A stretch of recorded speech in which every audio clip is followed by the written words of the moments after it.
深秋的虫谷，怪石嶙峋的崖缝里，一阵劲风卷过，满是长着类人五官的人面。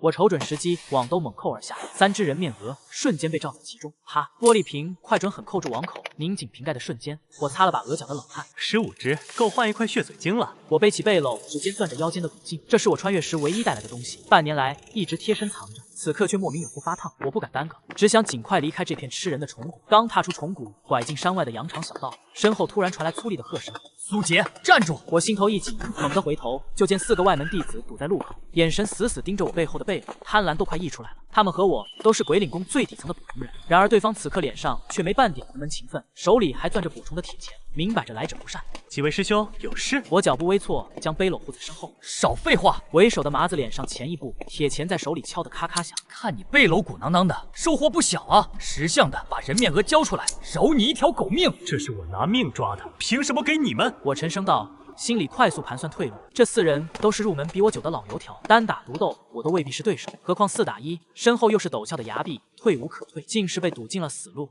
凭什么？就凭你是邱老道的徒弟，软柿子好捏。另一个瘦猴脸嗤笑：“今天要不把你的人面鹅孝敬给你爷爷，定让你死无葬身之地。”话音未落，4人齐齐扑了上来，铁钳直逼我的背部，麻子脸的钳子更是朝着我的胳膊挥来，显然是想先废了。我侧身躲开，反手将背篓扔向一旁，以向枝乱突围。可瘦猴脸早有防备，一脚将背篓踹翻，15只人面鹅的玻璃瓶破落地。找死！麻子脸见我反抗，眼神瞬间狠厉，铁钳直刺我的心口，劲风扑面，死亡的恐惧瞬间攥住了我的心脏，我避无可避，只能抬手去打。掌心的古镜恰好迎上头，瞬间爆发出一阵刺眼的银光，那银光来得猝不及防，刺得几人纷纷无言。我只觉得一股强大的力量裹住了自己，眼前的虫谷、怪石、凶神恶煞的苦难瞬间扭曲消散，耳边的怒骂声也越来越远。我暗骂一句：“该死的镜子，又要带我穿越去哪儿？”天旋地转间，我重重摔在柔软的地板上。摔在出租屋地板上的那一刻，我还以为是濒死的幻觉，直到指尖触到冰凉的瓷砖，耳边传来楼下店铺的叫卖声，我才敢确定我真的回来了，回到了蓝星，回到了这个没有蛊虫、没有厮杀、不用提心吊胆过日子的地方。我撑着墙爬起来，一把拉开窗帘，楼下车水马龙，行人步履匆匆。看着这熟悉的人间烟火，我鼻子一酸。鬼岭宫的半年像一场漫长的噩梦，每天在虫谷里拿命捕虫，警惕着同门的背后捅刀，就连睡个觉都要睁着一只眼，生怕被人吓唬，被人抢了辛苦攒下的血髓晶。我摸出胸口的古镜，它已经恢复了平淡的模样。就是这面镜子带我穿越到天元世界，又在我陷入绝境时救了我一命，把我带回了安稳的蓝星。好宝贝儿，我错怪你了。我摩挲着古镜，一字一句地说：天元世界狗都不去，天元世界的长生又如何？力量又如何？没有命，一切都是空谈。蓝星虽然没有修仙法门，没有超凡力量，可这里有我熟悉的一切，哪怕只是做个普通的打工人，朝9晚5，也比在那个魔窟里苟活强上10000倍。我扔掉身上沾的旧衣，冲进浴室洗了个热水澡，洗干净后换上舒服的家居服，瘫在柔软的床上，看着天花板，心里满是踏实。美好幻想还没持续多久，桌上的手机突然疯狂震动起来，刺耳的铃声打破了屋里的宁静。我拿起手机，屏幕上跳动着房东2个字，心里咯噔一下，有种不好的预感。按下接听键，房东粗声粗气的声音瞬间透过听筒炸了出来：“苏杰，你小子终于接电话了，房租快到期了，你人死哪去了？赶紧把房租交了，要么就卷铺盖滚蛋！别占着我的房子当缩头乌龟！”我愣在原地，脑子一片空白，这才猛然想起自己穿越到天元世界也有些时日。王叔，我这阵子有点事，手头暂时有点紧，能不能宽限几天？我硬着头皮解释，语气带着恳求。宽限？老子凭什么宽限你？房东冷笑一声，语气更凶。我不管你有什么事，3天就给你3天时间，要么交齐房租，要么立马搬出去，别跟我废话，不然我直接找人把你的东西扔出去。说完，电话被粗暴的挂断，听筒里传来嘟嘟的砰。我握着手机，呆坐在床上，刚才的喜悦和踏实瞬间消失得无影无踪，取而代之的是一股深深的无力感。我忘了，蓝星的安稳也是需要钱来支撑的。我翻出手机银行，点开余额，屏幕上的数字刺得我眼睛生疼，2603块。我没背景没资源，只是个普通的2本毕业生，想要在这座城市安身立命，难如登天。我靠在床头，看着窗外的车水马龙，心里五味杂陈。蓝星是安稳，可我在这依旧是底层，依旧要为了碎银几两奔波劳碌，甚至连一个安稳的住处都未必能保住。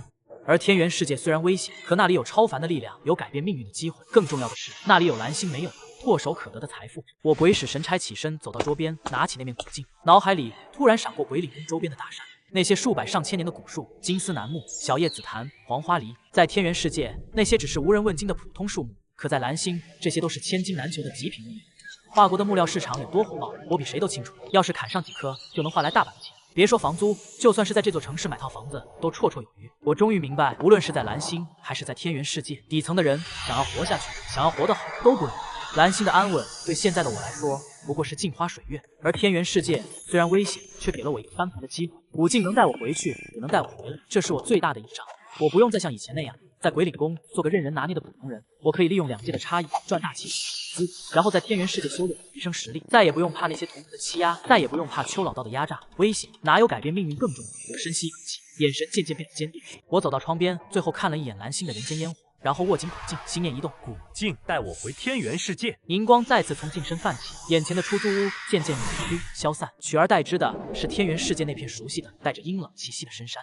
我借着对地形的熟悉，避开毒虫凶兽，挑了5棵树龄最久、品相最好的小叶紫檀，用灵力粗略做旧后，借着古镜的穿梭之力，将木料运到了临平市郊外的南桥物流中心，租下一间偏僻仓库暂存。接下来的日子，我翻遍木材交易的网站，筛选出10余家有实力的木料商，挨个打电话联系。可一听我说是个人手里有极品小叶紫檀原料，对方要么直接挂断，要么语气敷衍，只当我是骗子。唯有冷百合木材公司的采购经理梁连军在电话里迟疑了片刻，答应过来看看货，不过话里话外满是质疑。约定的日子到了，没多久，一支车队驶来，梁连军带着财务、建牧师和律师一行人下车，扫了眼我和空荡荡的仓库外围，眉头瞬间皱起。苏先生，梁连军语气满是惶恐，你说的极品小叶子就在这仓库里面请。我没多解释，掏出钥匙打开仓库门。仓库里空荡荡的，只有5颗光秃秃的小叶紫檀，静静靠在角落，没有繁杂的包装，没有专业的缝护，看着跟普通的杂木没什么两样。梁连军身后的建牧师率先嗤笑一声，伸手敲了敲树干，语气不屑：“苏先生，你怕不是拿我们寻开心？就这木头也敢说是极品小叶紫檀？市面上的假货都比这做的逼真。”财务和律师也纷纷皱眉，交头接耳，看向我的眼神里满是警惕，仿佛我下一秒就会露出骗子的真面目。梁连军的脸色也沉了下来，一副要将我生吞活剥的模样。苏杰，我看你是活得不耐烦了，竟然敢骗到我们头上！梁经理是不是真货？验过就知道。我语气平静，稳如泰山。随便切，随便验，要是有半点价，我分文不取，顺便把我这条命也赔给你们。我的笃定让梁连军愣了愣，他看了看我，又回头看了看那几颗木料，最终还是朝建牧师摆了摆手。老周，验验。那建牧师一脸不情愿，嘟囔着：“纯粹浪费时间。”让随行的工人搬来油具和测量工具。先是量尺寸，工人报出数据的瞬间，建牧师的嘟囔声就停了。这尺寸就算是普通紫檀也少见的很。他的语气里多了几分认真，亲自操起油锯，在最粗的那颗小叶紫檀根部选了个位置，启动油锯，嗡的一声轻响，木屑飞溅，一股醇厚的檀香味瞬间在仓库里散开，不是假货那种刺鼻的人工香精味，而是天然老料独有的绵长的淡香。建牧师的动作顿住了，眼中闪过一丝诧异，连忙让工人把切口的木屑擦干净。当原木的内心彻底暴露在众人眼前时，仓库里瞬间陷入死寂。所有人的目光都死死定在那道切口上，这是完美级的金星牛毛纹水波纹。建牧师猛地蹲下身，手指轻轻抚过木心，声音都在颤抖。树龄最少在500年以上，是真正的老料，而且这纹理市面上根本见不到这么极品的。梁连军快步上前，看清切口的瞬间，眼睛瞪得滚圆，伸手摸上去，反复摩挲，脸上的质疑早已消失得无影无踪，只剩下难以置信。财务和律师也围了上来，看着那惊艳的纹理，倒吸凉气的声音此起彼伏，再也没人敢说这是假货。还有4颗，都验验。我适时开口，看着众人震惊的模样，心里掠过一丝爽意。梁连军此刻哪里还敢怠慢，亲自抢过油锯，挨个在剩下的木料上切出切口，每切一颗，仓库里的惊呼声就高上一分。龙鳞纹、金星流巴纹，每一颗都是极品中的极品，纹理各异，却都完美的挑不出半点瑕疵。那建牧师已经激动得语无伦次，围着木料转来转去，嘴里反复念叨：“100年难遇，传世级原料。”5颗木料全部验完，梁连军擦了把额头的汗，看向我的眼神彻底变了，变得恭敬和热切，甚至带着一丝敬意。苏先生，是我有眼不识泰山，您这货是真正的稀世珍宝啊！梁经理，客套话就不用说了。我话锋一转，直奔主题，说说价格吧，合适，这批货就归你们。梁连军立马收敛神色，跟建牧师低声商议了几句，又看了看随行的财务，这才郑重地看向我。苏先生，小叶紫檀的市场价是每吨80到150万，您这批是顶级老料。我们冷百合愿意出顶格价，150万每吨，总价4680万，全款转账，当场签合同。4680万，这个数字远超我的预期。但我却轻轻摇了摇头。梁经理，这个价格诚意不够。苏先生，这已经是市场最高价了。梁连军连忙解释，原料加工有损耗、设计、人工、运输都要花钱，我们实在是……我这不是普通的原料。我打断他，指了指那些木料，这样的极品老料，你们拿到手做成成品，身价能翻10倍不止。梁连军咬了咬牙，像是下了巨大的决心。苏先生，我再加50万美吨，200万美吨，总价6240万，再多公司那边就批不下来了。6240万，我在心里快速盘算，这个价格已经远超我的预期，足够我在蓝星站稳脚跟，也能支撑我在天元世界的修行。我故作沉吟了几秒，最终点了点头。可以，就按这个价。不过我要全款，今天到账，合同现在就签。没问题。梁连军大喜过望，立马让律师拿出合同，双方确认无误后，签字画押。财务当场操作转账，手机提示音响起的那一刻，我看着银行余额里的一串数字，心里的石头终于落了地。没想到靠着几根木头，我就成了千万富豪。从物流仓库出来，没有丝毫犹豫，我直奔网上查好的药港蝎子养殖场。千手蜈蚣是我的本命股，想要快速提升实力，海量的毒虫喂养是关键。蓝星的现代化养殖就是我最好的资源库。养殖场藏在临平市郊外的山坳里，门口只拴着一条壮硕的狼狗，见我靠近，立马龇牙狂吠。我袖管轻抖，千手蜈蚣探出半个脑袋，就让那狼狗瞬间僵住，呜咽着缩回笼里。谁呀？仓库方向传来粗粝的喊声，一个皮肤黝黑的中年男人快步走出来，脸上带着警惕，看到我这身休闲装，眼神里又多了几分轻视，估摸着把我当成了闲来无事的闲逛者。陈耀光，我喊出他的名字，他愣了下，点头道：“我是。你找我有事？买蝎子。”说着上下扫了我一眼，语气随意：“要是零买的话，我这不单买，都是批给药店和宠物店。”那副模样，明摆着觉得我没实力成批拿货，狗眼看人低的架势，藏都藏不住。我没跟他计较，径直往养殖场里走。先看看你的货，合适的话，你这厂子我全包了。全包？陈耀光嗤笑一声，伸手拦我：“小伙子，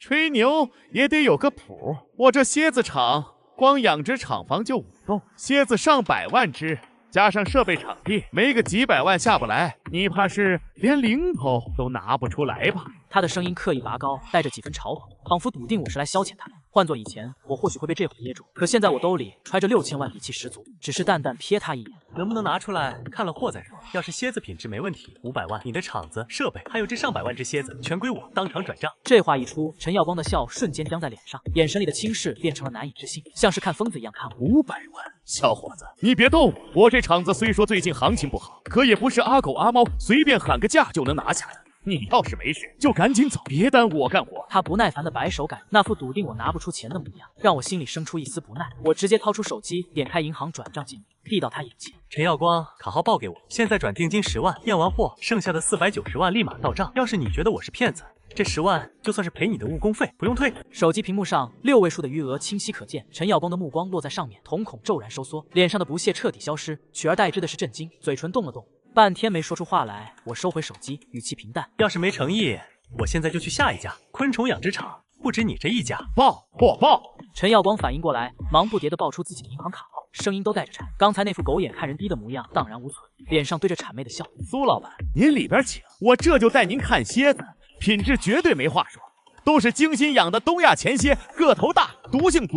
态度转变之快，令人啧舌。我跟着他走进养殖场，果然如他所说，5栋标准化养殖厂房整整齐齐，里面用木板山格搭成蜂巢式蝎池，密密麻麻的东亚前蝎在池子里爬动，数量之多，看得人头皮发麻。更难得的是，厂子虽养的是毒虫，却收拾得干干净净，没有想象中的脏乱差。看得出来，陈耀光确实是懂行的。陈耀光一边走一边殷勤地介绍，腰杆都弯了几分。我绕着厂房看了一圈，伸手捏起一只蝎子，掂量了下，个头均匀，活力也足，对千手蜈蚣来说是绝佳的口粮，当即点头。行，品质没问题，卡号我记下来了，现在转尾款。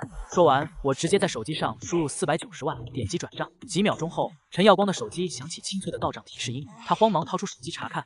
当看到屏幕上的数字时，整个人都僵住了，眼睛瞪得滚圆，死死盯着屏幕，手指都在发抖，半天回不过神来，显然是被这500万的巨款砸懵了。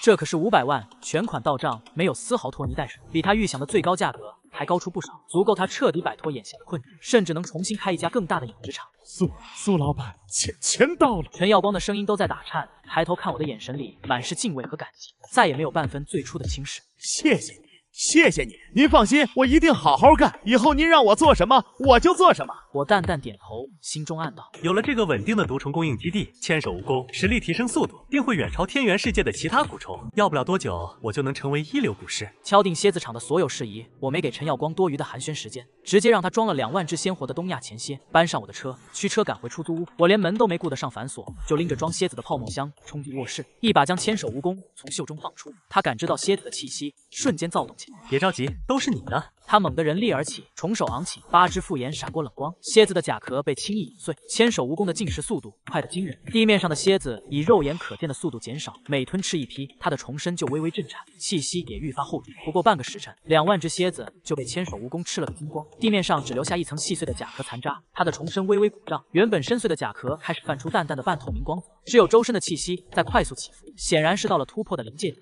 要蜕皮入品了！我眼睛骤亮，心头的激动难以抑制。在天元世界，我为了他半年的毒虫，也只让他堪堪摸到突破的门槛。可在蓝星，仅2万只蝎子，就直接让他迎来蜕变。这就是数量的碾压，是天元世界那种靠野外捕捉的方式永远比不了的优势。我屏气凝神守在一旁，不敢有半点打扰。只见千手蜈蚣蜷起的重身开始缓缓蠕动，表层的旧壳出现一道道细腻的裂纹，它一点点挣开旧壳的束缚。当最后一片旧壳被挣脱，全新的千手蜈蚣出现在我眼前时，我忍不住倒吸一口凉气。它的体长从原本的50厘米直接暴涨到1米2，重身黝黑发亮，泛着冷冽的金属光泽。8只复眼睁开时，闪过一丝猩红的寒芒，摄人心魄。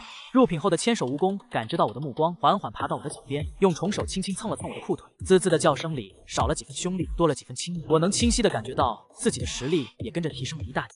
好，太好了！我忍不住攥紧拳头，心头的狂喜几乎要溢出来。这一步突破，不仅让千手蜈蚣拥有了真正的战力，也让我在天元世界有了自保的资本。现在有了下品一练的千手蜈蚣，那些曾经想抢我人面额的同门根本不够看。是时候准备报仇了。千手蜈蚣成功突破下品一练，我盘膝坐在地上，运转百毒炼蛊真经，只觉经脉间灵力翻涌，正沉浸在修为精进的喜悦中。门外突然传来粗暴的砸门声，房东王叔的吼声震得门板嗡嗡响。苏杰，你小子躲里面是吧？3天期限到了，要么交房租，要么滚蛋！再不开门，我直接破门了！话音未落，哐当一声，老旧的出租屋房门竟被他直接踹开。王叔叉着腰闯进来，满脸横肉都拧在一起，可目光扫过屋内，看到地上蜷着的1米2长的千手蜈蚣时，整个人瞬间僵住，眼睛瞪得滚圆。怪物！怪物！千手蜈蚣被惊扰，昂起重手，滋滋吐着信子，阴煞之气扑面而来。王叔骤然见到这种狰狞可怖的物种，吓得腿一软，直挺挺的倒在地上，竟直接吓晕了过去。我皱眉瞥了眼地上的房东，心里清楚，这出租屋是万万不能再住。人多眼杂不说，方才的动静定然引来了邻居。千手蜈蚣的存在绝不能暴露，换一处隐蔽的住所刻不容缓。没有丝毫犹豫，我收起千手蜈蚣，简单收拾了随身物品，踩着房东的脸，径直下楼驱车离开。既然要换住处，便不如一步到位，找一处面积大、位置偏、足够隐蔽的地方，既适合修炼，也能安置千手蜈蚣。我直接打开导航，直奔临平市最高端的楼盘锦江庄园。驱车驶入锦江庄园售楼处，门口的保安恭敬敬礼，可刚走进大厅，迎面走来的中介男却满脸倨傲。他上下扫了我一眼，见我穿着休闲装，虽开着豪车，却瞧着年纪轻轻，眼神里便漫上几分轻视。买房？他语气敷衍，双手插兜，连基本的招呼都懒得打。我们这里是锦江庄园，最低的户型都要大几百万，不是乞丐能来的地方。那副狗眼看人低的模样让我心头微冷，刚想开口，余光却瞥见不远处一个熟悉的身影，竟是财经大学的学姐刘莹莹。她也看到了我，眼中闪过诧异，连忙快步走过来，对着那中介男重名道：“张磊，你怎么跟客户说话的？”张磊嗤笑一声：“莹莹，你别被他骗了，看他这年纪，哪买得起我们这的房子？顶多是蹭吃蹭喝的穷鬼。”我懒得跟张磊废话，看向刘莹莹，淡淡开口：“学姐，我要买房，独栋别墅，最好的那套，麻烦你带我看看。至于他，就不用跟着了。”刘莹莹愣了愣，随即反应过来，脸上露出歉意的笑容。苏杰，实在不好意思，我这就带你去看。说着，便引着我往售楼处外走，留下张磊站在原地，脸色青一阵白一阵，嘴里还嘟囔着装模作样，看你最后能不能买得起。刘莹莹带着我来到庄园深处的锦江1号，这是整个锦江庄园的楼王，一眼便让我极为满意。这栋锦江1号原价4999万，我给你申请最大的优惠，5个点，4799万就能拿下。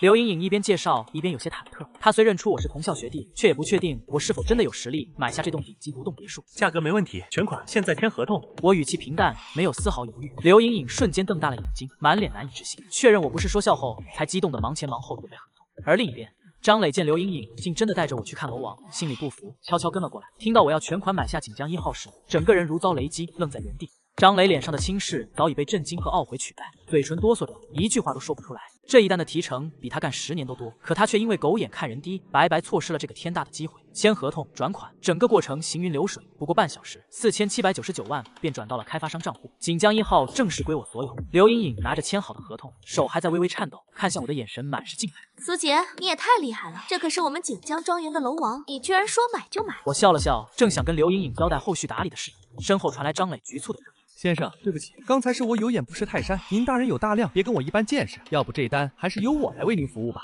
我头都没回，淡淡道：“不必了，我只信得过柳学姐。”张磊的脸瞬间惨白，垂头丧气地站在原地，满心的懊悔几乎要将他吞噬。而我懒得再看他一眼，跟着刘颖颖走进锦江1号。从今往后，这里就是我在蓝星的据点，有了合适的修炼环境，还有陈耀光那边源源不断的毒虫供应，我和千手蜈蚣的实力定能飞速提升。刘颖颖贴心地为我介绍着别墅的各项设施，我看着她干练认真的模样，开口道：“学姐，我平时事情比较多，这别墅的打理需要有人帮忙。你要是愿意，我聘你做我的私人管家，薪资翻倍，比做销售轻松不少。”刘颖颖眼睛一亮，当即点头答应。愿意，太愿意了，苏杰，谢谢你。安置好蓝星的一切，我回到别墅的书房，关上房门，掌心抚过古镜，银光泛起，我知道是时候重回天元世界。这一次，我不再是那个任人拿捏的外门捕虫人，鬼岭宫那些欠我的、欺我的，我会一一讨回来。古镜银光散去，我踩着天元世界熟悉的枯枝败叶落地。我刚整理好衣襟，打算先回鬼岭宫驻地报备，身后就传来几道戏谑的笑声，带着毫不掩饰的恶意。哟，这不是苏杰吗？我心头一动，转身望去，正是在羊肠小道上想抢我人面额的那4个外门弟子。为首的麻子脸依旧一脸横肉，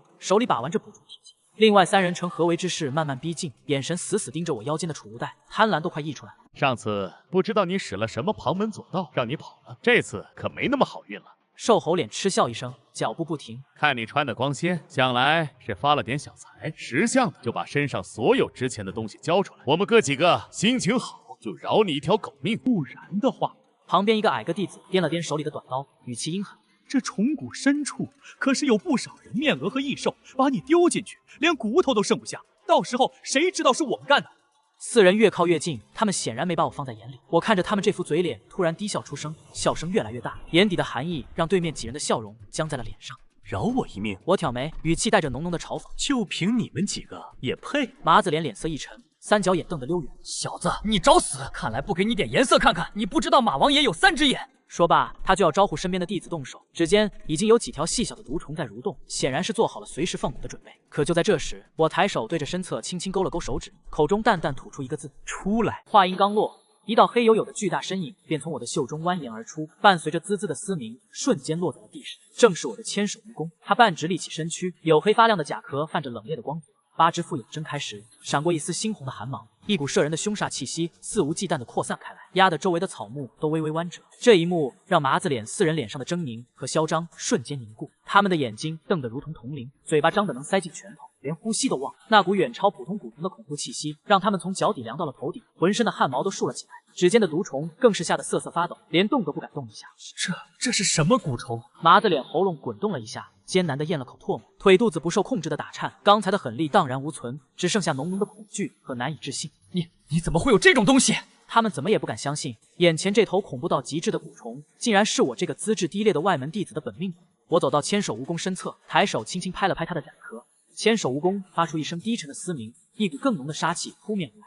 你们想抢我的人面额，这笔账我还没跟你们算。我抬眼，目光冰冷地落在麻子脸4人身上，嘴角勾起一抹冰冷的弧度。今天你们自己送上门来，正好旧怨新账一起算清。话音未落，千手蜈蚣便发出一声震耳的嘶鸣，携着滔天的凶力，朝着吓破了胆的4人扑了过去。林间顿时响起了凄厉的惨叫，惊飞了枝头的群鸟，只留下秋风卷折落叶，在地上打旋。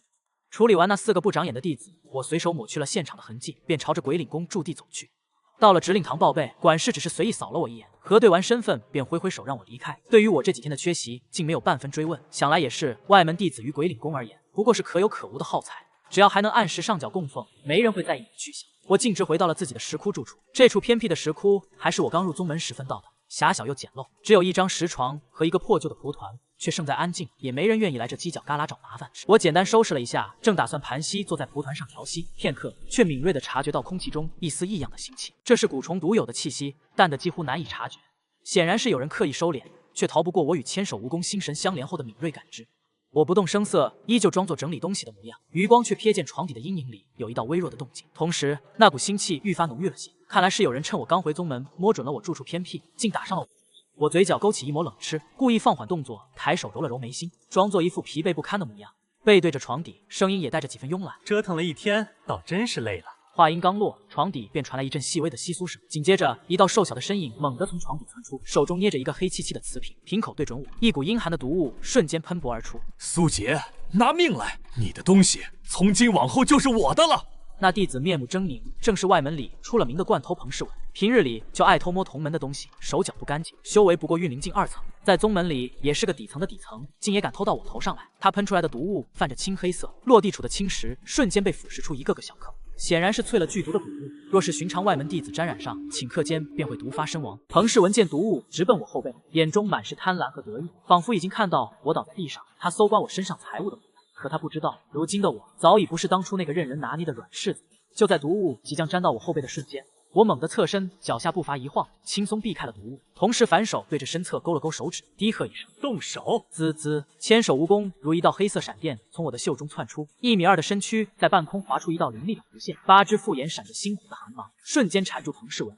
彭世文脸上的得意瞬间僵住，取而代之的是极致的惊恐。他怎么也没想到，我不仅避开了他的毒物，身边竟还有如此强悍的蛊虫。你怎么会有这么强的蛊虫？放开我！彭世文拼命挣扎，另一只手想要去掏腰间的骨囊，可千手蜈蚣的力道极大，疼得他龇牙咧嘴，根本动弹不得。见挣扎无果，彭世文眼中闪过一丝狠厉，竟张口对着千手蜈蚣喷出一口黑血，那黑血里裹着10几只细小的毒纹，嗡嗡作响，直扑千手蜈蚣的腹部。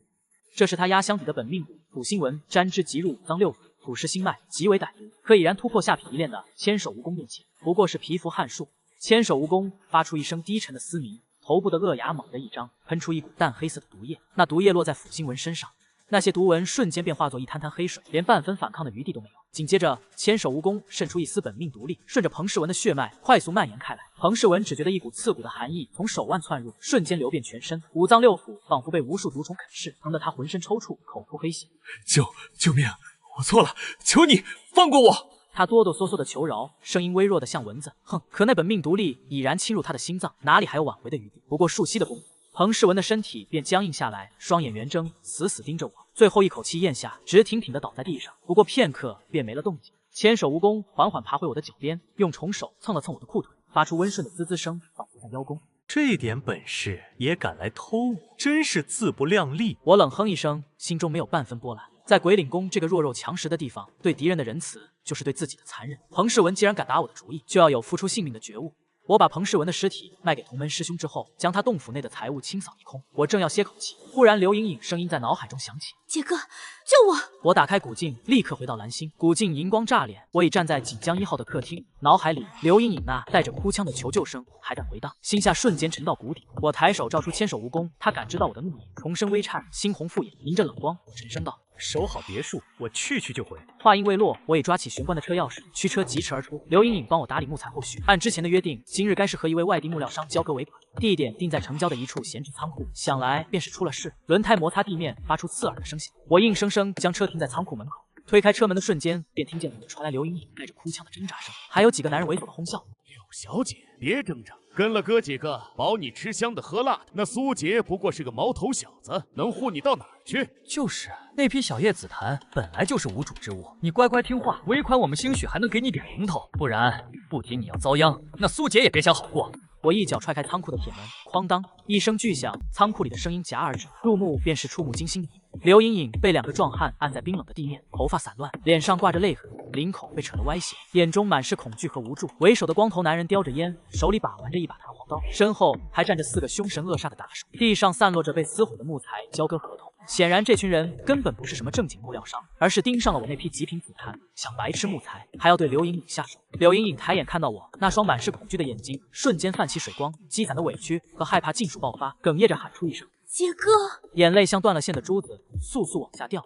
我看着他狼狈的模样，心头的怒意如火山般喷发。千手蜈蚣的本命毒力在经脉间翻涌，恨不得立刻让这群杂碎血债血偿。光头男人见我孤身一人，先是愣了愣，随即嗤笑起来，吐掉嘴里的烟蒂，抬脚朝我走来，身后的打手也呈合围之势逼近，眼神里满是不屑和轻蔑。哟，这就是你说的那个苏杰？我还以为是什么3头6臂的人，原来是个乳臭未干的小子。光头男人伸手拍了拍我的脸颊，动作轻佻又嚣张。小子，识相的就把木材的所有权交出来，再把你这学姐送给哥几个乐呵乐呵。哥还能留你一条全尸，不然今天就让你俩横尸在这。旁边的打手也跟着哄笑，一个个眼神淫秽的在刘莹莹身上扫来扫去，嘴里说着不堪入耳的污言秽语。他们根本没意识到自己惹上的不是什么普通的年轻富豪，而是从天元世界的尸山血海里爬出来的蛊尸。他们口中的乳臭未干的小子，随手便能让他们尝遍世间最痛苦的死。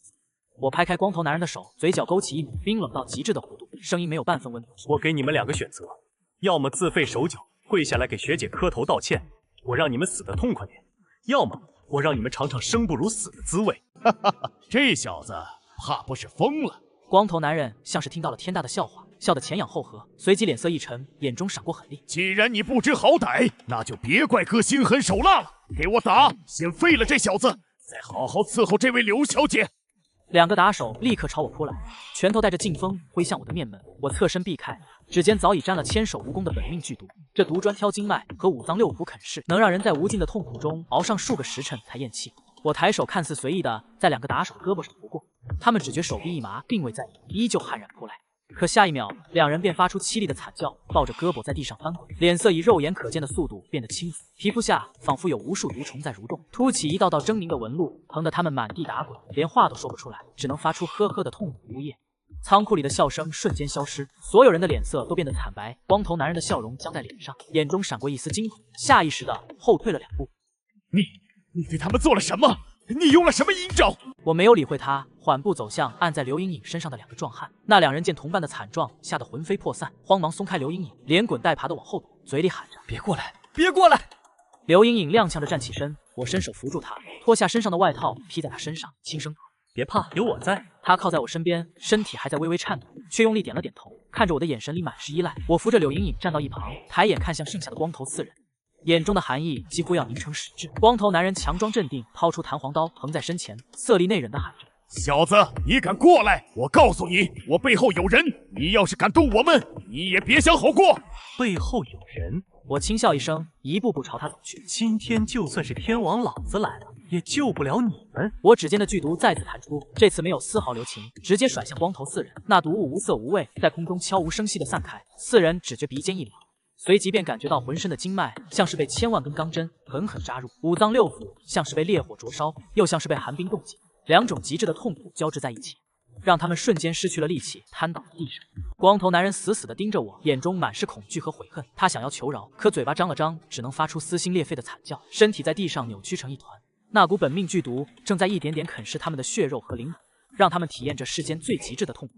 他们的惨叫声越来越微弱，身体渐渐失去了动静，可脸上依旧凝固着痛苦和恐惧的神情，到死都还在承受着毒誓的折磨，真正落得个生不如死的下场。仓库里恢复了死寂，只剩下地上几具扭曲的尸体，还有空气中淡淡的血腥味和毒腥味。我回头看向刘莹莹，她虽脸色苍白，却没有半分害怕，只是紧紧抓着我的胳膊，轻声道：“杰哥，谢谢你。”我拍了拍他的手背，温声道：“是我让你帮我处理事情，才让你受了委屈，该说对不起的是我。”看着刘莹莹依旧泛红的眼眶，我沉声道：“以后不会再让你遇到这种事了。蓝星这边的事处理完，我会给你安排好一切，不会让你再受半点牵连。”清理完仓库的痕迹，我送刘莹莹回去休息，驱车返回锦江1号。车内的后视镜里映着我冷冽的眉眼，我心中暗道，无论是蓝星还是天元世界，但凡敢动我身边的人，敢打我主意的，下场只有一个死。回到别墅，千手蜈蚣迎了上来，用虫手蹭着我的裤腿。我抬手抚过他的甲壳，眼中闪过一丝锐光。接下来，蓝星的事该收尾了，天元世界的账也该好好算算了。鬼岭宫、邱老道，还有那些藏在暗处的宵小，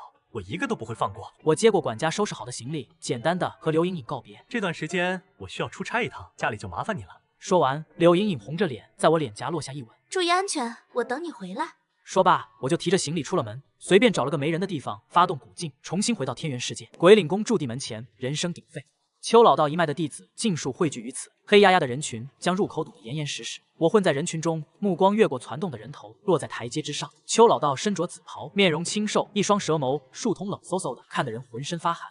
他左手盘着一条吞吐蛇信的黑马，仅仅是站在那里，就让周遭的空气都仿佛凝固了几分。裴海滨和于文贤2位内门弟子侍立在他左右，神色恭敬，唯有内门弟子才有资格这般近距离侍奉长老。师傅，我们支脉院灵境2层以上的弟子均已到齐。于文贤清点完人数，汇报，声音清脆，却带着几分小心翼翼。邱老道神色淡漠，缓缓开口，声音不大，却清晰地传遍全场。巡山护道的任务已然分发，各支脉弟子皆有出动，你们不可坠了我的名头。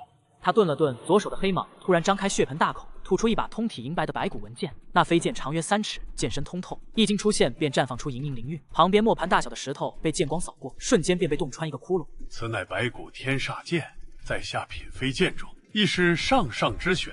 邱老道的声音带着一丝蛊惑。我给你们1周时间，谁击杀的异兽数量最多，这柄剑便归谁。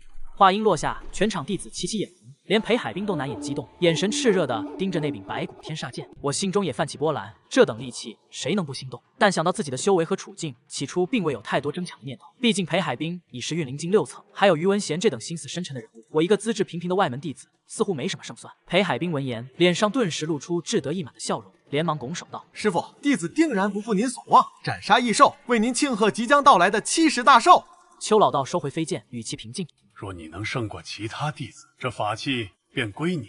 说罢，便施施然离去。看来裴师弟对白骨天煞剑势在必得。于文贤眼波流转，盈盈笑道。裴海滨愈发自傲，目光扫过下方的众多弟子，冷傲道：“师姐说笑了，就下边这群虫豸，没潜力没天分，一辈子都是打杂捕虫的命，拿什么跟我争？”这话一出，不少弟子面露怨气，却敢怒不敢言。就在这时，一道不怀好意的目光落在了我身上，是同脉的外门师兄赵奎。他修为比我高1层，平日里就爱仗势欺人。此刻见我站在人群边缘，径直挤了过来。苏杰，你也配来凑这个热闹？赵奎嗤笑一声，声音不大，却足够周围人听清。就你这运灵境3层的修为，去了巡山驻地，无异于给异兽送口粮。依我看，你不如把身上的血髓精都上交于我，我还能在巡山时多照看你几分，保你一条小命，怎么样？周围几位弟子闻言，纷纷露出幸灾乐祸的笑容，等着看我出丑。赵奎更是得意洋洋，伸手就要来夺我腰间的储物袋。我猛地侧身避开，心中的那点退缩瞬间被怒火取代。我本无心争抢白骨天煞剑，只想安稳完成巡山任务。可这些人欺人太甚，真当我是任人拿捏的软柿子？一股戾气从心底翻涌而上，我抬眼直视赵奎，眼神冰冷如刀。我的血髓精，你不配拿。至于白骨天煞剑，你也别想得太容易。这一次，我不仅要活着回来，还要亲手将剑拿到手，绝对不会让你这种只会欺压同门的废物得逞。这话掷地有声，周围的笑声瞬间戛然而止。赵奎脸上的得意僵住，随即勃然大怒：“好小子！不知天高地厚，我倒要看看你怎么从异兽嘴里活着回来，怎么跟裴师兄抢剑，那就拭目以待。”我冷冷回应，不再理会他的叫嚣。于文贤远远看着这一幕，眼中闪过一丝玩味，却并未多言。裴海滨更是不屑一顾，只当我是气急攻心说胡话。但只有我自己知道，这不是一时冲动的狠话。赵奎的嘲讽，裴海滨的狂妄，还有这鬼领宫弱肉强食的规则，都让我彻底明白，退让换不来安稳，唯有变强，唯有争取，才能真正掌握自己的命运。白骨天煞剑不仅是一柄利器，更是我证明自己的机会，是我接近邱老道、摆脱底层困境的阶梯。这一次，我志在必得。苏杰，终于听到自己的名字，我迈步上前，接过裴海滨递来的号牌，上面标注着丙3号牌，驻防牛角岭北侧山峰。没想到我竟与赵奎同族，真是冤家路窄。听到我的号牌，赵奎嘴角露出得意的笑容，甚至还做出抹脖的挑衅动作。我却视而不见，握紧号牌，转身汇入前往牛角岭的队伍。秋风萧瑟，吹起衣角，我抬头望向远处连绵的山峦，眼中闪过一丝坚定。赵奎的挑衅，裴海滨的轻视，都将成为我前进的动力。这一次巡山，我不仅要猎杀异兽，还要拿回白骨天煞剑，让所有看不起我的人都知道，我苏杰绝非任人宰割的虫豸。我跟着队伍踏入驻地时，夕阳正沉在山间，将整片营地染得一片昏红。刚把随身的储物袋搁在临时的石榻旁，一道英质的身影就拦在了我面前，正是赵奎。他身后跟着2个同脉的外门弟子，都是平日里跟着他狐假虎威的狗腿子。3人呈三角之势将我围在角落，眼神里的恶意不加掩饰。营地里其他弟子见状，都纷纷退到一旁，抱着胳膊看好戏，没人愿意掺和赵奎的事。毕竟他在邱老道一脉的外门弟子里也算有些势力，没人想平白惹麻烦。赵奎双手抱胸，下巴抬得老高，脸上满是倨傲，开口就是带着火气的呵斥：“苏杰，方才在驻地门前放的狂言，现在给老子收回去！”我抬眼淡淡瞥他，语气冰冷：“我从不说废话，更不会收话。”这话彻底点燃了赵奎的怒火。他上前一步，伸手猛地推在我的胸口，力道不小，却被我稳稳站定，纹丝未动。赵奎眼中闪过诧异，随即更是恼羞成怒，声音又拔高了几分：“不识抬举的东西，真当自己有几分本事，就敢在我面前耀武扬威了？”他扫过我腰间的储物袋，眼中贪婪毕露，那副嘴脸与当初虫谷外抢我人面额的同门如出一辙。我也不跟你废话，要么把你身上的血髓精、骨囊，还有所有值钱的东西都交出来，再从老子的胯下钻过去，磕3个响头赔罪，这事儿就算了。要么……赵奎话锋一转，眼底闪过狠厉，抬手拍了拍身旁2个狗腿子的肩膀：“我就让我这2位兄弟废了你4肢，把你扔去山脚下喂异兽，让你知道在牛角岭谁才是说了算的人。他的狗腿子立刻附和着狞笑，一人攥着拳头晃了晃，一人摸出了腰间的短鼻，鼻尖泛着冷光，显然是早就准备好动手。周围的弟子们窃窃私语，有人摇头，有人嗤笑，都觉得我今日定然在劫难逃。毕竟赵奎是运灵境4层，还有2个帮手，而我不过是3层的修为，在他们看来，我根本没有反抗的余地。我看着赵奎那副嚣张跋扈的模样，心底的寒意翻涌，嘴角却勾起一抹冷嗤，一字一句道：“你可以试试。”简简单单5个字，没有多余的情绪，却带着一股摄人的气势，让赵奎的狞笑瞬间僵在脸上，也让周围的窃窃私语戛然而止。赵奎愣了一瞬，随即像是听到了天大的笑话，怒极反笑：“好得很！看来不给你点颜色看看，你还真当自己是个人物。”他再也按捺不住，对着身后2个狗腿子厉声喝道：“给我上！废了他，打断他的腿，把他的东西都搜出来，出了事我担着！”一声令下，2个狗腿子立刻嗷嗷叫着朝我扑来，一人挥着拳头直砸我的面部，拳锋带着劲风；另一人则绕到我的身后，短鼻直刺我的后腰，显然是想前后夹击，一招制敌。我脚下步伐轻晃，身形如鬼魅般避开迎面的拳头，同时反手一肘，狠狠撞在身后那人的胸口。只听闷哼一声，那狗腿子瞬间被撞得倒飞出去，撞在粗木柱上，疼得蜷缩在地，短鼻也掉在了一旁。另一人见同伴吃亏，眼中闪过惧色，却依旧硬着头皮冲来。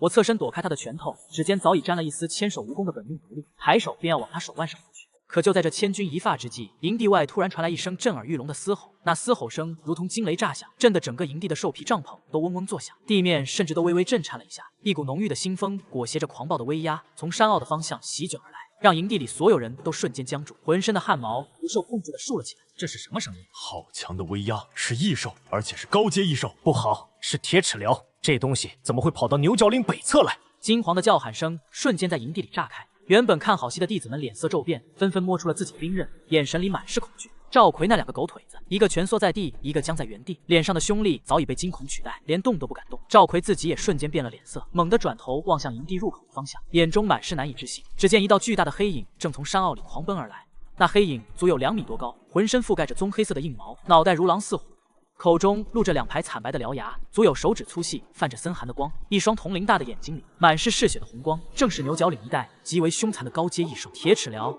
它的速度快得惊人，沿途的灌木被撞得粉碎，粗壮的小树也被拦腰撞断，每跑一步，地面就发出沉闷的声响。那股狂暴的气息让营地里的弟子们都吓得连连后退，连呼吸都变得急促。铁齿鹩的目光扫过营地，最终定格在人群之中，发出一声更加狂暴的嘶吼，随即4蹄蹬地，朝着营地直冲而来。营地里瞬间乱作一团，弟子们四散奔逃，哪里还有半分刚才的淡定？尖叫声、哭喊声、兵刃落地的声音交织在一起，原本还算整齐的营地瞬间变成了一片混乱。赵奎脸色惨白，双腿不受控制的打颤，刚才的嚣张跋扈早已消失得无影无踪。他看着直冲而来的铁齿鹩，连反抗的勇气都没有，转身就要往帐篷后面躲，而我则缓缓后退一步，靠在石榻旁，袖中的千手蜈蚣发出滋滋的嘶鸣，显然是被这铁齿鹩的气息所吸引，8只复眼在袖中闪着猩红的光。我看着那横冲直撞的铁齿鹩，又瞥了一眼狼狈逃窜的赵奎，眼底闪过一丝冷光。赵奎想找我的麻烦，却没想到引来了这样的杀身之祸。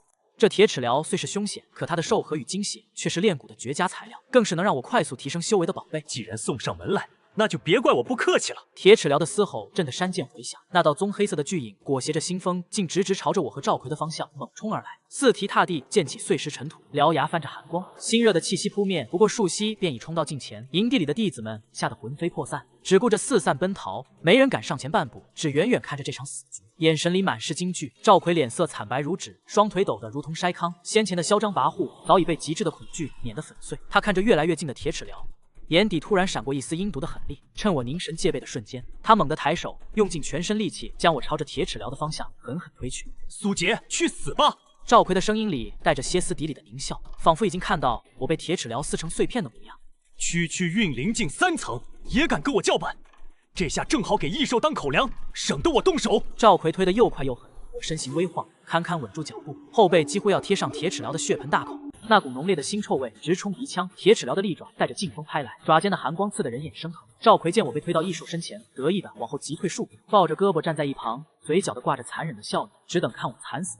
在他看来，我就算有几分手段，也绝无可能抵挡高阶异兽的全力一击，今日必死无疑。周围的弟子们也纷纷发出低低的惊呼，有人摇头叹息，有人面露不忍，却没人敢上前相助，都觉得我这一次定然在劫难逃。可他们都忘了，我早已不是那个任人拿捏的外门捕虫人，我身侧的千手蜈蚣更是突破下品一练的强悍蛊虫。面对扑来的铁齿鹩，我眼中无半分惧色，只有冰冷的杀意。指尖轻勾，口中低喝一声：“动手！”话音未落，一道黑黝黝的身影便从我的袖中如闪电般窜出，正是千手蜈蚣。1.2米的重身在空中舒展出一道凌厉的弧线，黝黑发亮的甲壳泛着冷冽的金属光泽，8只猩红的复眼死死锁定铁齿鹩，恶牙猛地一张，一股淡黑色的本命毒液喷薄而出，直射铁齿鹩的眉心。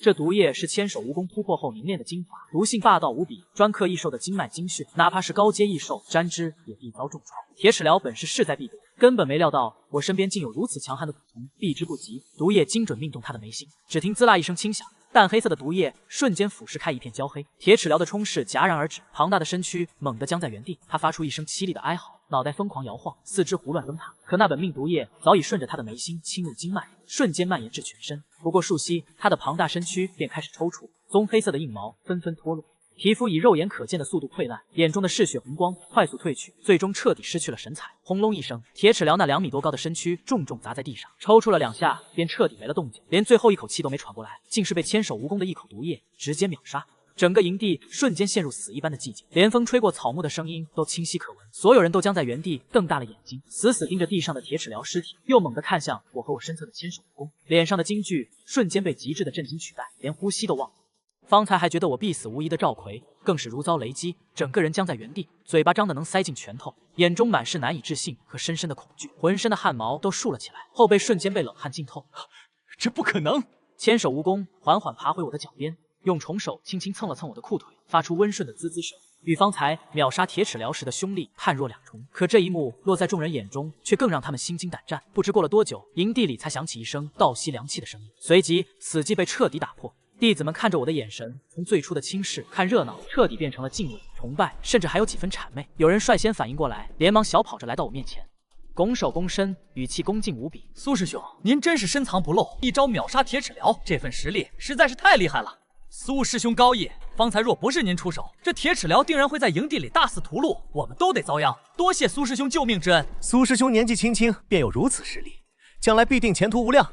以后还请苏师兄多多照拂。”一时间，原本躲在一旁的弟子们纷纷围了上来，一个个躬身行礼，脸上堆着谄媚的笑容，七嘴八舌的拍着马屁，争相想要抱我的大腿。方才还围着赵奎的几个弟子，更是直接调转方向，跑到我面前表忠心，全然忘了先前还跟着赵奎一起嘲讽。众人的目光齐刷刷的落在赵奎身上，眼神里满是鄙夷和嫌弃，那副模样仿佛在看一个跳梁小丑。我无视赵奎，准备处理眼前的异兽，没想到赵奎却主动走了上来，先声夺人：“滚开！这异兽是我杀的，你凭什么瓜分？都愣着干什么？这头铁齿鹩本就是我暗中重创的。”赵奎捂着自己方才被异兽气浪震得生疼的胳膊，梗着脖子喊出声，脸上竟还挂着一副理所当然的倨傲。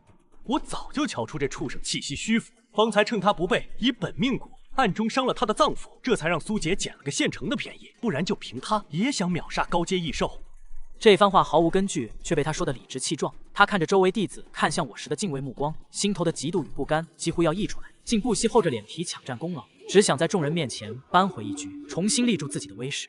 弟子们闻言面面相觑，有人面露疑惑，却也没人敢直接反驳。毕竟赵奎是运灵境4层，此前在营地里也算有几分话语权。赵奎见众人没有质疑，气焰更甚，一步步走到我面前，居高临下的瞥着地上的铁齿鹩尸体，又斜睨着我，语气带着施舍般的傲慢：“苏杰，看在你好歹也算捡了我的便宜，取了这异兽的性命，我也不跟你计较先前的不敬。你若现在乖乖叫我一声爹，认下这个情分，我便勉为其难，把这铁齿鹩身上最不值钱的兽皮给你，也算赏你的一点薄利。”他说着，还得意地抬了抬下巴，仿佛自己做了多大的让步，那副厚颜无耻的模样，看得周围不少弟子都面露鄙夷，只是碍于他的修为，不敢作声。我看着赵奎这副跳梁小丑般的模样，先是一愣，随即忍不住低笑出声，笑声越来越大，眼底却凝着刺骨的寒意。这世上竟有如此厚颜无耻之人，自己贪生怕死，推我做诱饵，见我秒杀异兽，又想抢占功劳，甚至还敢这般出言羞辱，真当我苏杰的脾气是任人揉捏的软柿子，真当这鬼领宫的弱肉强食是靠他的一张嘴说了算。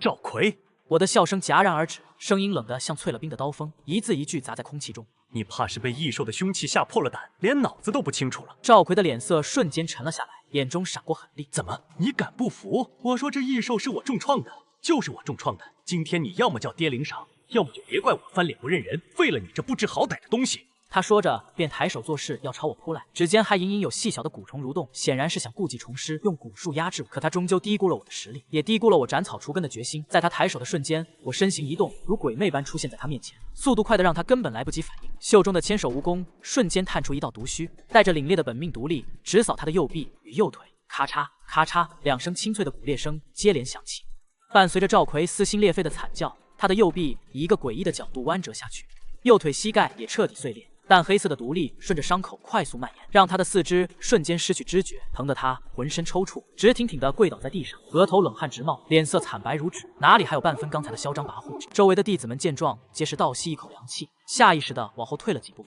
看向我的眼神里满是敬畏，甚至带着几分惧意。没人再敢有丝毫质疑，也没人再敢轻视这个曾经被他们看作底层的外门弟子。一招，仅仅一招，我便废了运灵境4层的赵奎的一手一脚。这份实力足以让所有人俯首。千手蜈蚣的毒力在赵奎的经脉里肆意游走，钻心的疼痛让他连话都说不连贯，只能蜷缩在地上，发出呵呵的痛苦呜咽。原本倨傲的眼神，此刻只剩下极致的恐惧和绝望。他终于知道害怕了，终于明白，我早已不是那个他可以随意欺压、随意嘲讽的软柿子，而是一个他根本惹不起的狠角色。苏姐，我错了。赵奎艰难地抬起头，嘴角溢出鲜血，眼神里满是哀求。我不该抢你的功劳，不该羞辱你，求你饶了我，解了我的毒，我以后再也不敢了。他一边求饶，一边拼命地磕头，额头磕在坚硬的石地上，发出沉闷的声响。没一会儿便磕出了血，模样狼狈至极。我给你当牛做马，求你放我一条生路。听着他苦苦的求饶声，我心中没有半分波澜。在这鬼岭宫，弱肉强食，对敌人的仁慈就是对自己的残忍。赵奎今日敢这般厚颜无耻地抢占功劳，出言羞辱，若是今日饶了他，他日他必定会卷土重来，用更阴毒的手段对付我。我低头瞥着蜷缩在地上的赵奎，眼神冰冷，没有丝毫温度。现在知道错了，晚了。你想抢我的功劳，想羞辱我，想置我于死地的时候，怎么没想过会有今天？我无视赵奎的求饶，抬手就准备给他最后一击。而就在这时，一道极具威慑力的声音传来：好大的胆子，连我的人都敢杀！苏杰，你想死是吗？那道威慑力十足的声音如同惊雷炸响，瞬间压过了赵奎的哀嚎，让整个营地的空气都仿佛凝固了。我循声望去，只见营地入口处，一道身着银灰色劲装的身影缓步走来，正是邱老道座下最得意的内门弟子裴海滨。裴海滨的目光扫过营地，最终落在蜷缩在地狼狈不堪的赵奎身上，眉头瞬间皱起。没用的东西！赵奎本已疼得意识模糊，听到这熟悉的声音，拼尽全身力气抬起头，嘴角溢着鲜血，声音嘶哑地喊道：裴师兄，救我！苏姐她不讲规矩，不仅抢了我的异兽，还废了我的手脚，求你为我做主啊！他一边喊，一边拼命扭动着残破的身躯，想要朝着裴海滨的方向爬去，模样凄惨又狼狈。周围的弟子们见状，纷纷屏住呼吸，眼神里满是忌惮。谁都知道赵奎一直跟着裴海滨混，是他明面上的狗腿子。如今赵奎被打成这样，裴海滨定然不会善罢甘休。苏杰这小子虽然有几分实力，但是敢伤大师兄的人，今天怕是要交代在这里。可出乎所有人意料的是，裴海滨看着向他求救的赵奎，脸上没有半分怜悯，反而闪过一丝厌恶。他脚步未停，径直走到赵奎面前，眼神冰冷地扫了他一眼。废物！裴海滨吐出2个字，声音没有半分温度。赵奎脸上的求救神情瞬间僵住，眼中满是难以置信。裴师兄，你……不等他说完，裴海滨抬手便是一道凌厉的灵力掌风，直直拍在赵奎的天灵盖上。噗嗤，鲜血飞溅，赵奎的身体猛地抽搐了2下，便彻底没了动静，眼睛瞪得滚圆，显然是死不瞑目。一招，仅仅一招，裴海滨便击杀了向他求救的赵奎。营地内一片死寂，所有弟子都被这突如其来的一幕惊呆了，连大气都不敢喘。谁也没想到，裴海滨竟然会对自己的狗腿子下此狠手。我心中也微微一动，这裴海滨果然心狠手辣，为了自己的颜面，连跟着自己的人都能毫不犹豫地斩杀。裴海滨收回手掌，嫌恶地瞥了眼地上的尸体，仿佛只是踩死了一只蝼蚁。随即他转过身，目光如鹰隼般锁定在我身上，嘴角勾起一抹倨傲的弧度。苏杰，他缓步向我走来，周身的灵力气息隐隐扩散开来，带着强烈的压迫感。这头铁齿鹩是我先发现的，只不过被他侥幸逃脱，跑到了这里，按规矩理应归我处置。我心中冷笑，这裴海滨倒是会睁眼说瞎话，明明是铁齿鹩主动闯入营地，现在却成了他先发现的。裴师兄这话怕是不妥吧？我淡淡开口，丝毫不惧他的威压。这铁齿鹩闯入营地，意图伤人，是我出手将其斩杀，怎么就成了裴师兄先发现的？不妥！裴海滨嗤笑一声，眼神里满是轻蔑。在这牛角岭，我说的话就是规矩。他上前一步，语气带着不容置疑的霸道。我知道你杀了赵奎，废了他的手脚，不过念在你也是邱老道一脉的弟子，我可以当做什么都没有发生过。现在把铁齿鹩的尸体和兽核交出来，这件事就此作罢，我既往不咎。周围的弟子们闻言，纷纷露出了然的神色。裴海滨哪里是为赵奎报仇，分明是觊觎铁齿疗的兽核和精血。高阶异兽的兽核，无论是用来修炼，还是用来炼制法器，都是绝佳的材料，价值连城。我抬眼直视他，语气平静，却带着一丝倔强。要是我不教呢？裴海滨的脸色瞬间沉了下来，眼中闪过一丝狠厉。苏杰，别给脸不要脸！你以为斩杀了一头铁齿疗就有资格跟我叫板了？在我眼里，你不过是个运气好的外门弟子罢了。杀你跟捏死一只蚂蚁没什么区别。他的灵力气息愈发浓烈，周身的空气都仿佛被扭曲。营地内的弟子们吓得纷纷后退，生怕被波及。识相的就乖乖把东西交出来，还能保住一条小命。裴海滨的声音冷得像冰。不然，不仅这铁齿疗的东西归我，你的小命，还有你身上的储物袋，也都别想保住。我看着裴海滨那副狂妄自大的模样，心中的怒意渐渐翻涌。这鬼领宫果然是弱肉强食，实力强就可以蛮不讲理，随意抢占他人的功劳。袖中的千手蜈蚣似乎感知到了我的怒意，发出滋滋的嘶鸣，虫手微微抬起，8只复眼闪着猩红的寒芒，随时准备出手。我抬手按住千手蜈蚣，示意他稍安勿躁。裴海滨的修为是运灵境6层，比我高出3层，硬拼起来我未必是对手，但要我乖乖交出铁齿疗的兽核，那也是绝无可能。裴师兄，凡事都要讲个道理。我缓缓开口，语气带着一丝嘲讽。这铁齿疗是我斩杀的，兽核自然归我，你想要也得看看我答不答应。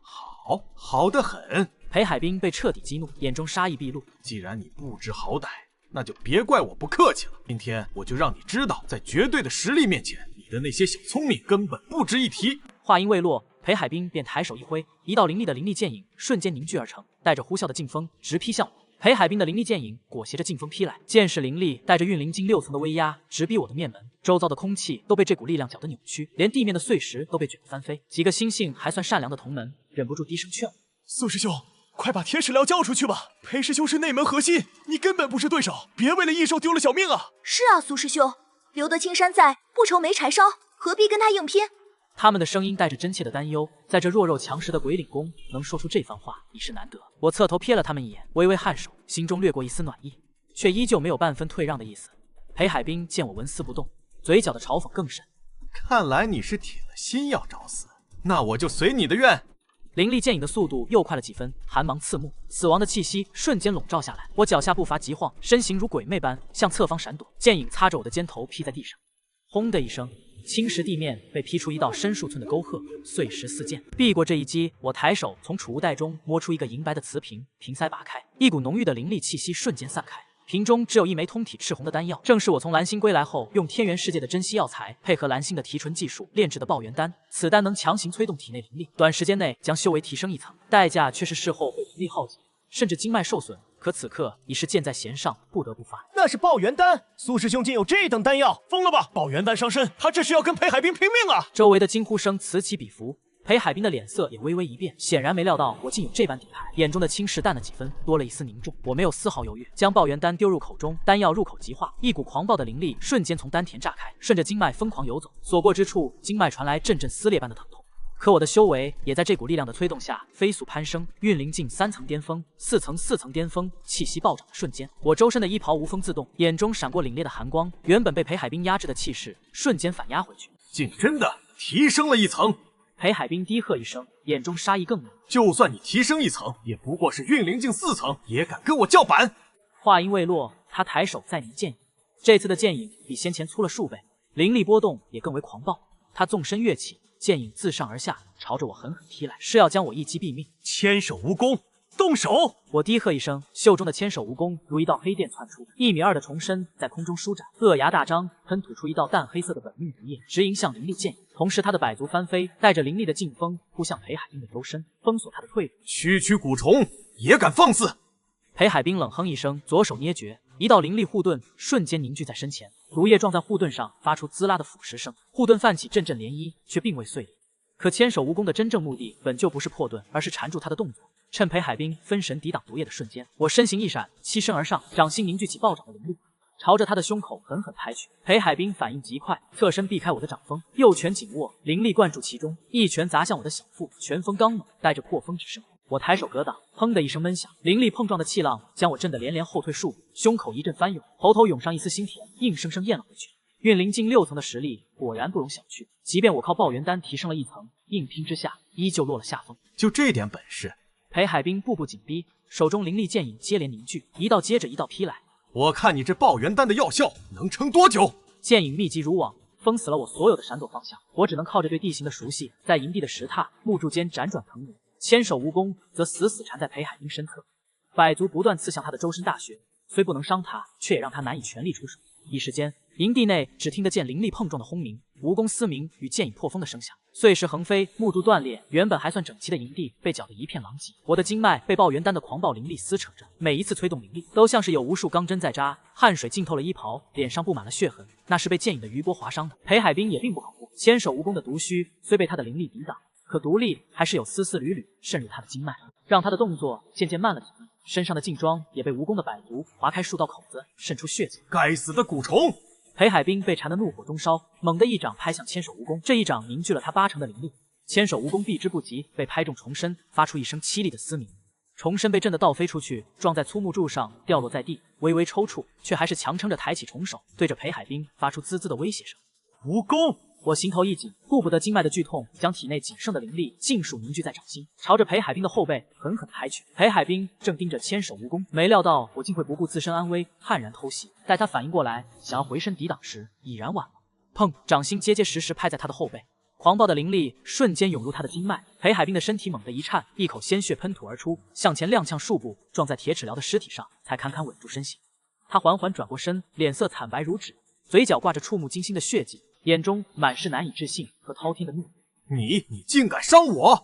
他想要再次凝聚灵力，可体内的经脉被我的灵力搅乱，还有千手蜈蚣的毒力在肆意游走，灵力运转滞涩，连站都有些不稳。而我也到了极限，爆元丹的药效已然散去，经脉的撕裂之痛达到了极致，体内灵力耗竭，眼前阵阵发黑。若非靠着一股执念支撑，早已瘫倒在地。我扶着身旁的段木，死死盯着裴海滨，嘴角勾起一抹微弱却冰冷的笑。我说过，这铁齿寮是我的。裴海滨看着我这副油尽灯枯却依旧不肯认输的模样，眼中闪过一丝惧意。他咬了咬牙，眼中满是不甘，最终狠狠一甩袖，撂下一句狠话：苏杰，今日之辱我记下了，咱们走着瞧。说完，他运转仅剩的灵力，踉跄着转身。裴海滨踉跄转身，灵力在周身勉强裹出一层淡光，脚步虚浮地朝着营地外挪去。那背影里满是不甘与怨毒。营地内的弟子们皆谨慎看着，有人暗叹裴海滨技高一筹，即便受伤仍能全身而退；也有人为我捏着一把汗，知晓今日结下这等死仇，日后必遭邱老道一脉的报复。我扶着段木，周身经脉如被烈火灼烧，灵力耗竭的空虚感席卷全身，可眼底的寒芒却未曾半分消散。从决定与裴海滨死战的那一刻，我便没想过放他活着离开。鬼岭宫的丛林法则，刻入骨髓，斩草不除根，必留无穷后患。我岂会给他这个机会？想走？沙哑的声音从喉间挤出，带着彻骨的寒意，让裴海滨的脚步猛地顿住。他缓缓回头，眼中满是阴鸷与轻蔑。苏姐，你已是强弩之末，难不成还想玩我？话音未落，我猛地抬手，指尖扣着3枚泛着乌光的毒针，这是我早早就备好的后手，以千手蜈蚣的本命毒线混合天元世界的寒铁打造，见血封喉，专破灵力护盾。方才缠斗时一直藏于袖中，就等此刻他力竭松懈的瞬间。此刻的裴海滨经脉被搅乱，毒力在体内游走，灵力护盾早已薄如蝉翼，哪里还有半分抵挡之力？千手无针，送你上路！我低喝一声，手腕猛抖，3枚毒针如流星赶月，带着破风之声直取裴海滨的眉心、心口、丹田3大死穴。裴海滨瞳孔骤缩，眼中闪过极致的惊恐，想要侧身躲避，可身体却因毒力麻痹，迟滞了半分。只听咻咻咻3声轻响，毒针精准入体，没入他的血肉之中。他低头看着心口的乌光，浑身猛地一颤，一股刺骨的寒意从3大死穴瞬间蔓延至全身。千手蜈蚣的本命毒力在他经脉中疯狂肆虐，撕咬着他的灵力根基，搅碎着他的5脏6腑。不可能，你竟还有后手！裴海滨的声音嘶哑破碎，眼中满是难以置信的绝望。他想要抬手拔下毒针，可四肢早已失去知觉，身体直挺挺的向后倒去，重重摔在地上，四肢抽出了数下，便彻底没了动静，眼中还凝着未散的惊惧与不甘。一代内门核心邱老道的得意亲传弟子，就这般横死在牛角岭的营地之中。营地内死一般的寂静，落针可闻。所有弟子都瞪大了眼睛，死死盯着地上裴海滨的尸体，又猛地看向扶着段木衣衫染血却眼神如炬的我，脸上的震惊如同潮水般翻涌，连呼吸都忘了。方才他们还以为我已是强弩之末，裴海滨必定能全身而退，谁也没料到我竟藏有这般绝杀的后手，直接斩杀了运灵境6层的裴海滨。这等实力，这等心思，哪里还是那个任人揉捏的外门捕虫人？不知过了多久，一道倒吸凉气的声音打破了死寂，紧接着营地内爆发出震天的欢呼与喝彩。苏师兄威武，竟斩杀了裴海滨！苏师兄威武！弟子们簇拥而上，看向我的眼神里满是狂热的敬畏与崇拜。先前的小心翼翼早已消失无踪，取而代之的是发自内心的臣服。他们高声欢呼着，声音在牛角岭的山谷间回荡，久久不散。有人率先反应过来，猛地一拍大腿，声音激动的发抖。诸位师兄师弟，你们忘了吗？邱老道长老有个规矩，他一生只收2名亲传弟子。如今裴海滨已死，亲传之位便空出了一个。这话如同一道惊雷，炸在所有弟子心头，欢呼声瞬间戛然而止，所有人的目光都齐刷刷地落在我身上，眼中满是艳羡与笃定。邱老道身为鬼岭宫的10权长老，实力强横，手中资源无数，能成为他的亲传弟子，便意味着一步登天，再也不用做那任人宰割的底层弟子。不仅能得到邱老道的亲自指点，还能坐拥宗门的海量修炼资源，前途不可限量。此前，邱老道的2名亲传弟子裴海滨和于文贤，皆是宗门内的天之骄子，引得无数弟子羡慕不已。如今裴海滨身死，亲传之位空缺，而我斩杀了裴海滨，实力强横，又同为邱老道一脉，这亲传弟子的位置非我莫属。没错，邱长老的规矩，强者为尊，亲传仅此2人。裴海滨死了，苏师兄便是最有资格接替的人。苏师兄斩杀高阶异兽，又斩裴海滨，实力与功劳皆在，亲传之位定然是苏师兄的。恭喜苏师兄，贺喜苏师兄！日后还请苏师兄多多照拂。弟子们再次欢呼起来，纷纷对着我躬身行礼，口中满是恭贺之词，语气里的谄媚与讨好溢于言表。此刻的我已是他们心中当之无愧的亲传弟子人选。我扶着断木，缓缓站直身体，虽经脉剧痛，灵力耗竭，可心中却翻涌着难以抑制的波澜。从重谷被欺到蓝星寻机，再到重回天元世界，步步为营。从一个任人拿捏的外门弟子，到如今斩杀邱老道的得意亲传，即将登上亲传之位，这一路的血与汗终究没有白费。成为邱老道的亲传弟子，不仅意味着身份的蜕变，更意味着我能接触到鬼岭宫更深层的资源与修炼法门，能让我和千手蜈蚣的实力更快提升，也能让我在这弱肉强食的鬼岭宫拥有真正立足的资本。我不再多想，当即将疗伤之药尽数塞入口中，开始调养生息，准备迎接新的风暴。